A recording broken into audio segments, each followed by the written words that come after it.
आप सभी का स्वागत है हमारा YouTube channel concept clear with Nitish में। तो इसके पहले हम शब्द विचार सीखे थे। आज की क्लास में हम सीखेंगे संज्ञा क्या है और उनके कितने भेद हैं और सारे एग्जाम्पल्स। तो सबसे पहले हम जानेंगे संज्ञा क्या है।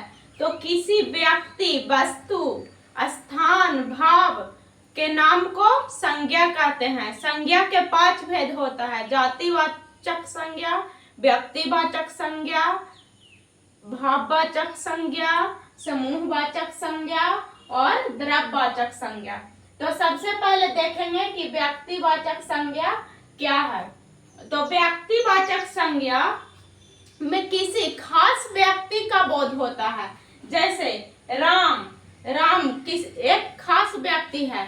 दूसरा रूप में देख सकते हैं कि व्यक्तिवाचक का बहुवचन नहीं बनेगा। जैसे राम, तो राम का बहुवचन नहीं बनेगा।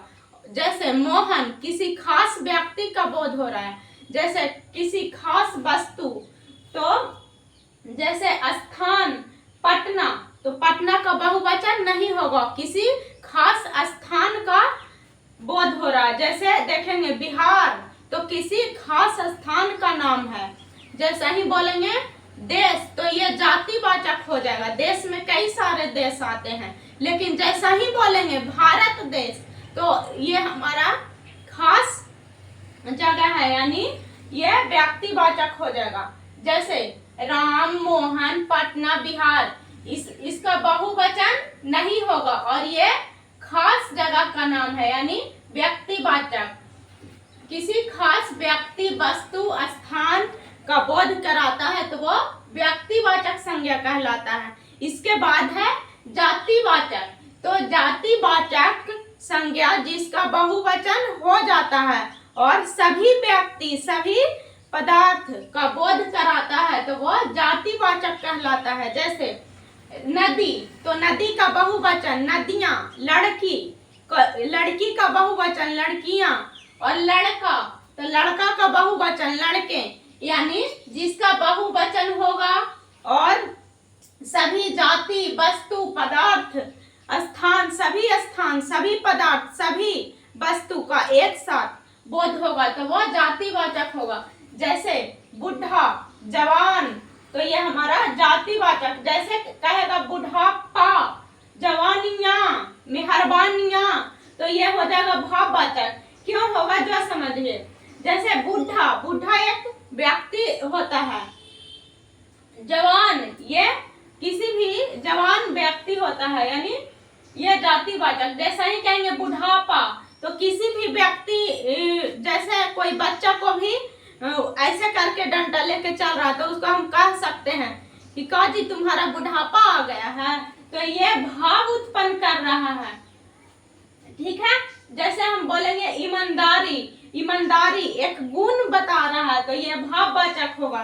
प्रेम हमारा क्या है? गुण है, यानी ये भाववाचक होगा। जवानी, जैसे कोई बूढ़ा व्यक्ति भी होगा तो उसको कह सकते हैं कि तुम्हारा जवानी आ गया है, यानी उसका भाव है जवानी, तो ये भाववाचक होगा। समूहवाचक में समूह का बोध कराता है, गुच्छा का बोध कराता है। जैसे सेना एक समूह है। जैसे वर्ग में कई सारे बच्चे होते हैं तो बच्चों का समूह वर्ग होता है। गुच्छा, जैसे अंगूर का गुच्छा लेते हैं तो उसमें कई सारा अंगूर होता है, वो गुच्छा है। और भीड़, सेना, ये सब हमारा समूहवाचक आता है, जिसमें समूह या झुंड का बोध कराता है तो वह समूहवाचक कहलाता है। और द्रव्यवाचक संज्ञा जिसे हम नाप सकते हैं, तौल सकते हैं। जैसे चावल, तो उसे हम तौल सकते हैं। जैसे दूध नाप सकते हैं। घी, तेल, इसे नापा तौला जा सकता है, तो ये हमारा द्रव्यवाचक संज्ञा हो गया। और भाववाचक संज्ञा जिसमें गुण और दोष, यानी ये भाववाचक संज्ञा होता है जो अदृश्य होता है, दिखाई नहीं देता है। जैसे बुढ़ा व्यक्ति कहेंगे तो ये बुढ़ा व्यक्ति दिखाई देगा, ये जाति का बोध कराता है। जैसा ही बोलेंगे बुढ़ापा, तो किसी भी व्यक्ति को बोल सकते हैं कि क्या जी तुम्हारा बुढ़ापा आ गया है, क्या जी तुम्हारा जवानी आ गया है, यानी ये एक भाव उत्पन्न करता है, यानी भाववाचक संज्ञा हो गया।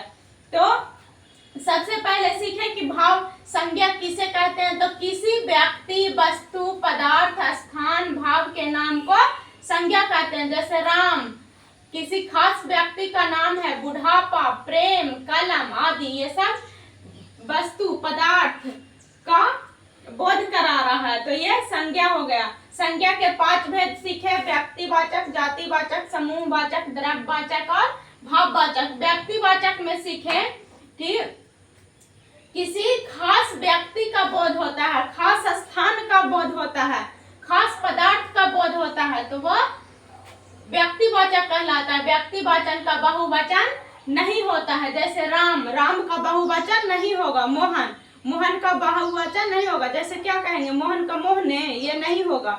राम का रामे नहीं होगा। तो ये हमारा व्यक्तिवाचक होगा। पटना, बिहार, भारत, जैसे गंगा नदी, यमुना नदी, तो ये खास किसी जगह का खास स्थान का बोध करा रहा। जैसे ही हम कहेंगे नदी, तो नदी, नदी में सभी नदी आ जाएगा, सरस्वती, गंगा, यमुना, नर्मदा, कोसी, गंडक, कई सारे नदियां का नाम आ रहा है, तो ये हमारा जातिवाचक हो जाएगा। और जैसे ही हम किसी खास नदी का नाम बोल रहे हैं, जैसे हम बोल रहे हैं कि यमुना नदी, तो यमुना नदी एक खास स्थान का बोध करा रहा है, यानी ये व्यक्तिवाचक हो जाएगा। जातिवाचक, जातिवाचक का बहुवचन होगा। जैसे नदी, तो नदियां, लड़का, लड़के, ये सब बहुवचन इसका होगा। जैसे और उदाहरण से समझते हैं जातिवाचक में, जैसे हम बोलते हैं भारत, तो ये खास नाम है, यानी व्यक्तिवाचक। जैसा ही हम बोलेंगे देश, राज्य, तो ये हमारा जातिवाचक। इसमें कई राज्य बोले तो इसमें कई सारे राज्य आते हैं। बिहार राज्य, कई सारे इसमें राज्य आते हैं। छत्तीसगढ़, मध्य प्रदेश, कई सारे इसमें राज्य आ रहे हैं, तो ये हमारा जातिवाचक संज्ञा हो गया। समूहवाचक, जिसमें समूह या झुंड का बोध होता है। जैसे सेना, भीड़, भीड़ में कई सारे लोग होते हैं, वो समूह का बोध कराता है। जैसे वर्ग, वर्ग में कई सारे बच्चे होते हैं। सभा, सभा कहीं पे लगा होता है, वहां पे कई सारे लोग होते हैं, तो वह समूहवाचक संज्ञा होता है। उसके बाद द्रव्यवाचक, तो द्रव्यवाचक जिसे नापा जा सके, तौला जा सके। जैसे दूध को नाप सकते हैं, घी, तेल, ये सब नापा तौला जा सकता है। और भाववाचक जो गुण दोष का बताता, गुण और दोष को बताता है। भाववाचक अदृश्य होता है, दिखाई नहीं देता है, ठीक है। जैसे बुढ़ापा, ईमानदारी, प्रेम, जवानी, घृणा, नफरत, ये सब भाववाचक होता है, ठीक है। तो आज के क्लास में हम संज्ञा और उसके भेद सीखे। अगर आप इसके पहले को वीडियो को नहीं देखे होंगे तो जरूर देखिएगा और अपने दोस्तों के साथ जरूर सेंड कीजिएगा इस वीडियो को। तो ठीक है, अब चलते हैं, नेक्स्ट वीडियो में मिलेंगे। वीडियो देखने के लिए थैंक्स।